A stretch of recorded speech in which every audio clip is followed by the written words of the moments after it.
അപ്പോൾ ഗൈസ് നൈസായിട്ട് കയറിക്കോ. നമുക്ക് വാഗമണ്ണിൽ നിന്ന് ഉള്ളുപുണ്ണി വരെ നൈസ് ഒരു ഓഫ് റോഡ് റൈഡ് വെച്ചിട്ട് വരാം. ഇതാണ് നമ്മുടെ റൈഡ് റാശാൻ. അപ്പോൾ ഗൈസ് നമ്മൾ എന്തായാലും വാഗമൺ മെയിൻ സെൻറ്ററിൽ നിന്ന് നമ്മളുടെ ഓഫ് റോഡ് സ്റ്റാർട്ടായൊക്കെയാണ്. ഉള്ളുപുണ്ണിയാണ് ലാസ്റ്റ് ഡെസ്റ്റിനേഷൻ.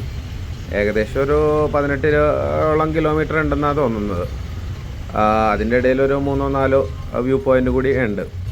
അത് നല്ല അടിപൊളി വ്യൂ പോയിൻറ്റ്സ് ആയിരുന്നു. ലാസ്റ്റ് വന്നതാണ് ഉള്ളുപുണ്ണി. അത് നല്ല ക്ലാം പ്ലേസ് ആണ്. അപ്പോൾ നമുക്ക് തുടങ്ങാം. ഇതിനകത്ത് റൈഡ് കോസ്റ്റ് വന്നത് 2000 റുപ്പീസാണ്. അതൊരു ഫുൾ ജീപ്പായിട്ടാണ്. നമുക്ക് ഒരാളാണെങ്കിൽ അത്രയും തന്നെ വരും. പക്ഷേ ഗ്രൂപ്പായിട്ട് പോകണമെങ്കിലും സെയിം റേറ്റ് ആണ്. നമ്മളത് നൈസായിട്ട് ബാർഗെയിൻ ചെയ്തപ്പോൾ ഒരു 200 റുപ്പീസ് നമുക്ക് അവർ കുറച്ച് തരാമെന്ന് പറഞ്ഞു. അത് അപ്പോൾ 1800 ഇതിനകത്ത് റൈഡ് കോസ്റ്റ് വന്നേക്കണത്. എന്തായാലും ഓഫ് റോഡ് ഏതായാലും അടിപൊളിയായിരുന്നു. കൊടുക്കേണ്ട പൈസക്ക് വൃത്തിയായിട്ട് തന്നെയാണ് ഫീൽ ചെയ്തത്. നമ്മൾ കഴിഞ്ഞ് വന്നപ്പോഴത്തേക്കും നമ്മൾ ഫുൾ എമൗണ്ട് 2000 തന്നെയാണ് കൊടുത്തത്. നമ്മൾ സാറ്റിസ്ഫൈഡ് ആയതുകൊണ്ട് നമ്മളത് 200 രൂപ ഒന്നും കുറച്ച് കൊടുത്തില്ല. കൃത്യമായിട്ടത് 2000 തന്നെ കൊടുത്തു. നമുക്കത് ഹാപ്പി ഫീലാണെന്ന്. അതുകൊണ്ട് നമ്മളതിനകത്ത് ഒന്നും കുറക്കാൻ നിന്നില്ല. ഈ 2000 പുറമെ ഒരു 150 റുപ്പീസ് ഒരു ഹിഡൻ ചാർജ് കൂടി വന്നായിരുന്നു. അതിൻ്റെ ഇടയിലൊരു 3 സൈറ്റ് സീയിങ് കാണുന്നതിന് ഫോറസ്റ്റ് ഈടാക്കണ ഒരു പേയ്മെൻറ്റാണ്. അതൊരു 150 റുപ്പീസ് എക്സ്ട്രാ വരും. അപ്പോൾ ടോട്ടൽ ഒരു 2150 നമ്മുടെ റൈഡ് കോസ്റ്റ് വന്നത്. പോകുന്ന വഴി നമ്മളുടെ ഫഹദ് ഫാസിലിൻ്റെ ഇയോബിൻ്റെ പുസ്തകത്തിൽ പുള്ളി ബുള്ളറ്റ് റൈഡ് ചെയ്യണ വഴിയൊക്കെ കവർ ചെയ്താണ് നമ്മൾ പോയത്. അപ്പം ഹെലികാം ഷൂട്ടൊക്കെ ചെയ്ത് കഴിഞ്ഞാൽ വേറെ ലെവൽ വ്യൂ ആണ്. നമ്മൾ ഓൺ ദ റോഡ് ട്രക്ക് ചെയ്യുമ്പോഴത്തേക്കും നട്ടലിന് ഇത്തിരി സീൻ വരാനും ചാൻസ് ഉണ്ട്. റൈഡർ മച്ചാൻ നമ്മുടെ മേജർ വെച്ചാണ്, 2 വീൽ ഡ്രൈവ് വെച്ചാണ് ഈ പെട മുഴുവൻ നടത്തണത്. എൻ്റെ പൊന്നോ, ഒന്നും പറയാനില്ല. മേജറിൻ്റെ ഒരു കേപ്പബിലിറ്റി, അതൊരു 2005-2002 ഒക്കെ ശേഷമുള്ള മേജറൊക്കെ ഒരു രക്ഷയില്ല. എന്താണ് ഇതിൻ്റെ കയറ്റമെന്ന് അറിയാമോ? എല്ലാ റോഡും ഈ 2 വീലർ വെച്ച് ചാടി കയറാണ്. ഇപ്പോൾ ഏത് ഓഫ് റോഡ് സൈറ്റിൽ പോയി കഴിഞ്ഞാലും മേജറാണ്. ഇവിടെ മേജറിൻ്റെ എല്ലാവിധ കളറുകളും കാണാൻ പറ്റിയിട്ടുണ്ട്. സംഭവം പൊളിയാണ്, ഒന്നും പറയാനില്ല. കുറച്ച് നാളൊക്കെ മുമ്പ് ഈ സംഭവം ഒരു 2 ലക്ഷം രൂപക്കാരൊക്കെ കിട്ടിക്കൊണ്ടിരുന്നതാണ്. ഇപ്പം അത് 4 കഴിഞ്ഞ് 6 കഴിഞ്ഞ് അതിൻ്റെ മുകളിൽ എത്തി നിൽക്കുകയാണ്. ഒന്നും പറയാനില്ല വില കൂടണേന്. എൻജിൻ എന്ന് പറഞ്ഞു കഴിഞ്ഞാലല്ല, എന്താ എൻജിൻ, സംഭവം പൊളിയാണ്. ഇനി ഇത് സാധനം കിട്ടാനും ഇല്ലാണ്ടാവും. എന്തായാലും ഫ്രണ്ട്സ്, നമ്മൾ ഈ വീഡിയോയിൽ ബാക്ക്ഗ്രൗണ്ട് മ്യൂസിക് ഇട്ട് വെറുപ്പിക്കുന്നില്ല. നമ്മുടെ മേജറിൻ്റെ റോറിൻ്റെ അത്രയും വരില്ല ഒരു ബാക്ക്ഗ്രൗണ്ട് മ്യൂസിക്കും.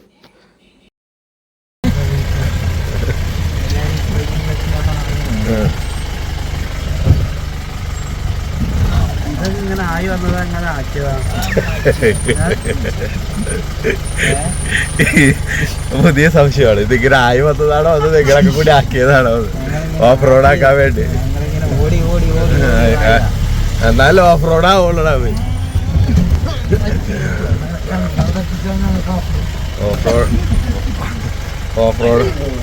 ഓഫ് റോഡ് എന്ന് പറയുമ്പോ ഓഫ് റോഡ് ആവണ്ടേ?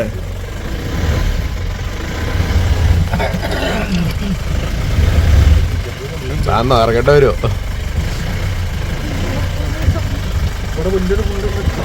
അത് വീടില്ല. അയ്യോ,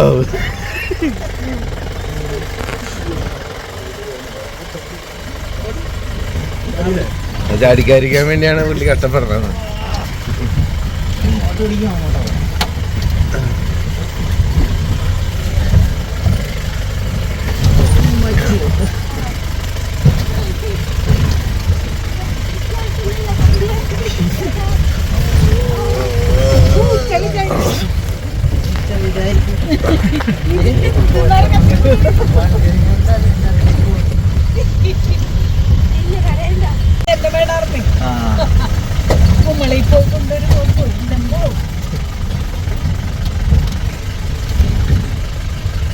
ആ പൂച്ചതാണ് എന്നെ പ്രാവുമായിരുന്നു.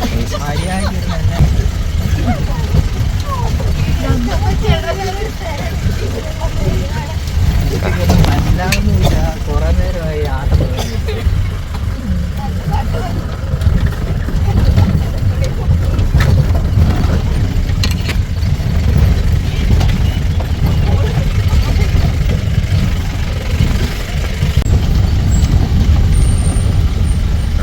വീടായല്ലോ.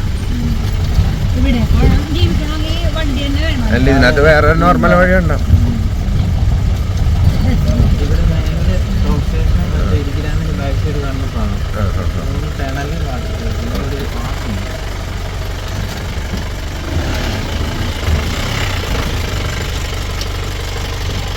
മാസെടുക്ക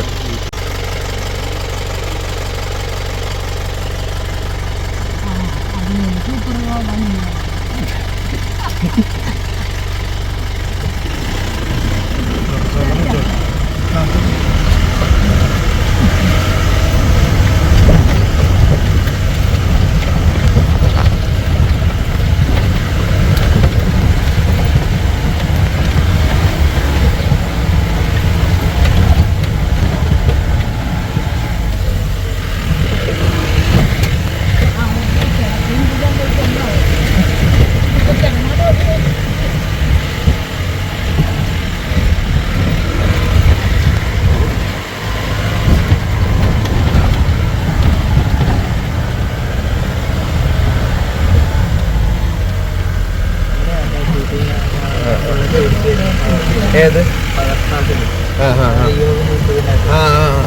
അത് ഈ വഴിയായിരുന്നല്ലേ?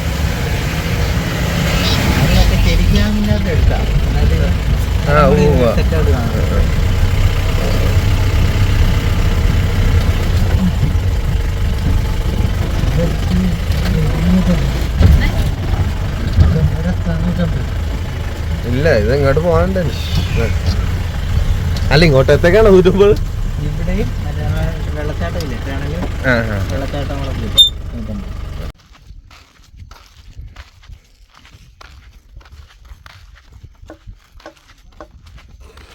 ഫ്രണ്ട്സ്, ഇത് നമ്മുടെ രണ്ടാമത്തെ സൈറ്റ് സീയിങ് പോയിൻ്റാണ്.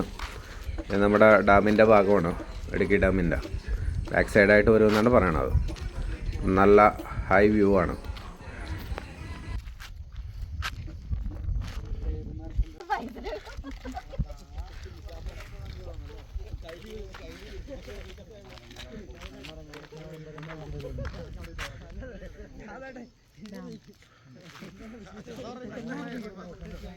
ഇതൊക്കെ നിറഞ്ഞപ്പോ എന്തായിരുന്നു സ്ഥിതിയല്ലേ? പൊന്നേ,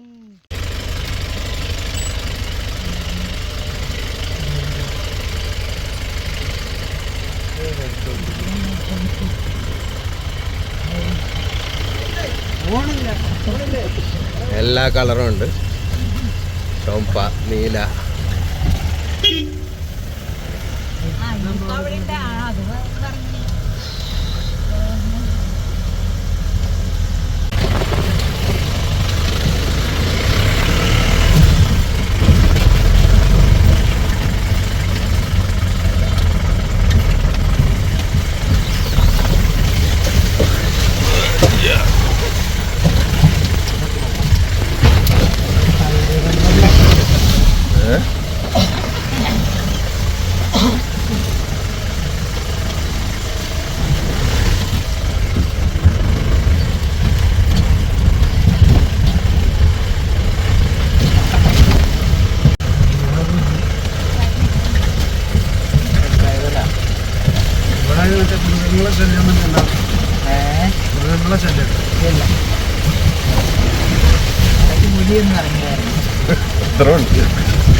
പോണ വഴിയിൽ ഒന്ന് രണ്ട് സായിപ്പന്മാരൊക്കെ കൊണ്ട് നിർത്തിയിട്ടുണ്ട്.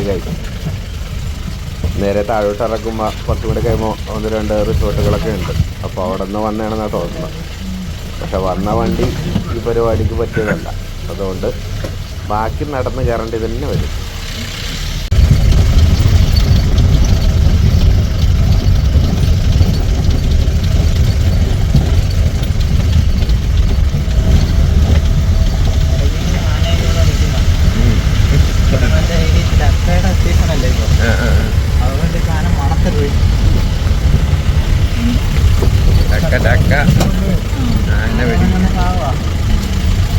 ചക്കയുടെ മണം പിടിച്ചിട്ട് ഇതല്ലല്ലോ ചക്ക.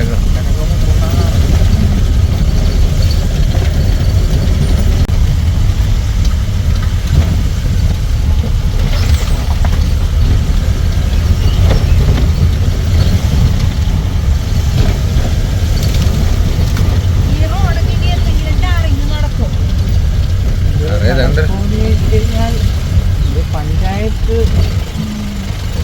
ഏറ്റെടുത്താൽ കോൺക്രീറ്റിംഗ് ആയിട്ട് ടാറിങ് വരില്ല, കോൺക്രീറ്റ് നടക്കും.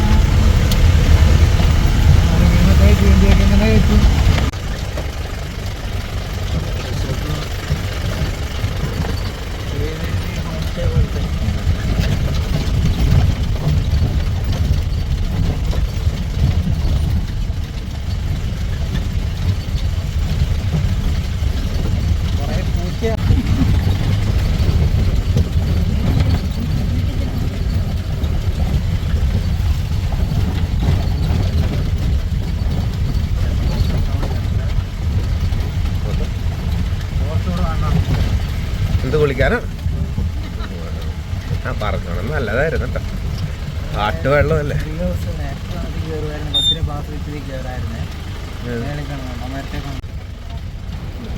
ഇതിപ്പോ മൂന്നാമത്തെ സൈറ്റ് സീയിങ് ഡെസ്റ്റിനേഷനാണ്. ഇവിടെ വെള്ളച്ചാട്ടം, അതുപോലെ തന്നെ ഒരു 3 കിലോമീറ്റർ ദൂരമുള്ളൊരു ടണലൊക്കെ ഇതിലേ പോകുന്നുണ്ട്.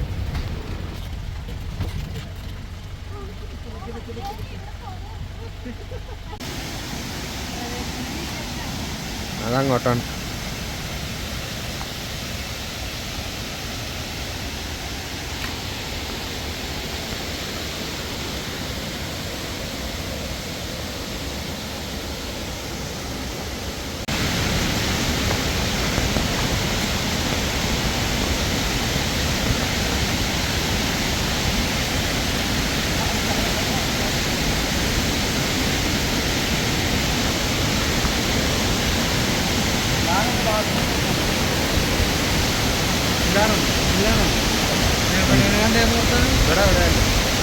എന്തെന്ന് നമ്മുടെ നമ്മുടെ ചീട്ട് കാണിച്ചില്ലേ?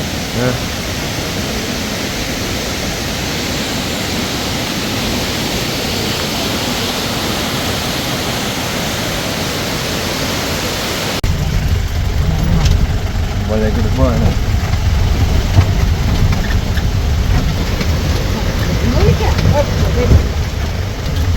കുഴപ്പമില്ല. ഞങ്ങൾക്കൊരു അത് അപ്പുറത്ത് നിന്ന് എടുക്കേണ്ട വരും. എന്നാ അപ്പുറത്ത് നിർത്തിയിടാൻ പറ്റുമോ? 2 മിനിറ്റ് ഒന്ന് ഫോട്ടോ എടുക്കാം. എവിടെ? ജസ്റ്റ് കരയില്.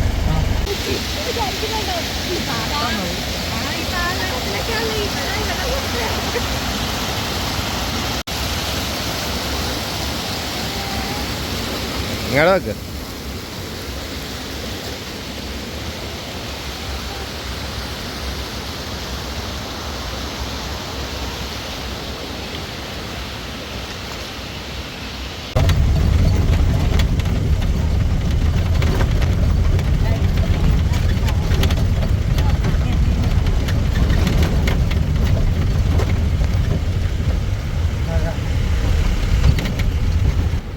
അങ്ങനെ നമ്മൾ 4ാമത്തെ ഡെസ്റ്റിനേഷനിലോട്ട് കിടക്കുകയാണ് ഗായ്സ്.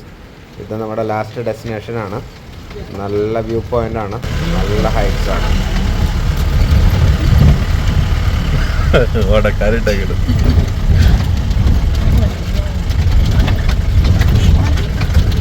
ആ ഇതായിരുന്നു മറ്റേ ഇതല്ലേ?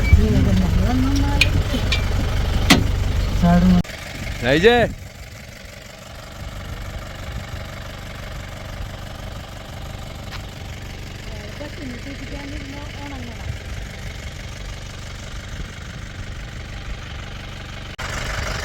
Last site seeing bro.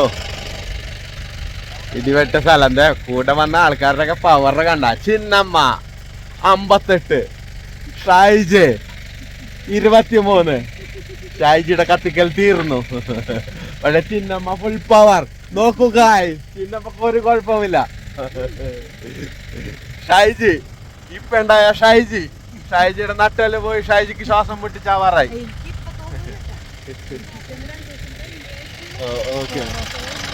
Shaan ചേട്ടൻ വീട്ടിൽ ചെന്നിട്ട് വയറിളക്കി തൂറാൻ നിൽക്കുന്ന ഷാൻ ചേട്ടൻ. ഗായ്സ് നോക്കൂ ഗായ്സ്, പൊളി പൊളി വ്യൂ. ഫ്രണ്ട്സ്, അപ്പോൾ എന്തായാലും കൂട്ടത്തിൽ ഇതും കൂടി ഒന്ന് കാണേണ്ടതുണ്ട്. ഇങ്ങനെ ചില്ലറ ഡേഞ്ചർ സീൻ കൂടി ഇവിടെയുണ്ട്. പ്ലാസ്റ്റിക്കാണ് ഈ കിടക്കണം മുഴുവൻ. ആരും ചെയ്യരുത് ഈ പരിപാടി.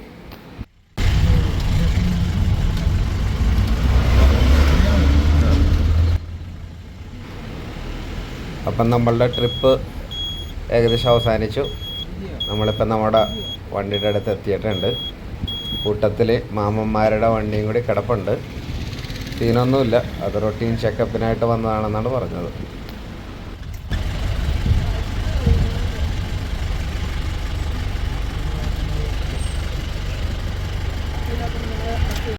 അപ്പൊ ഗായ്സ്, നമ്മളുടെ ഇന്നത്തെ ഓഫ് റോഡ് കഴിഞ്ഞിരിക്കുകയാണ്. അതെ, ഇത്ര ആൾക്കാരുണ്ട്. നടത്തിയിരിക്കണ ചേട്ടനാണ് നമ്മുടെ ഓഫ് റോഡിന്റെ പൈലറ്റ്. പൊള്ളിയായിരുന്നു, വേറെ ലെവലായിരുന്നു സംഭവം. Okay, full power.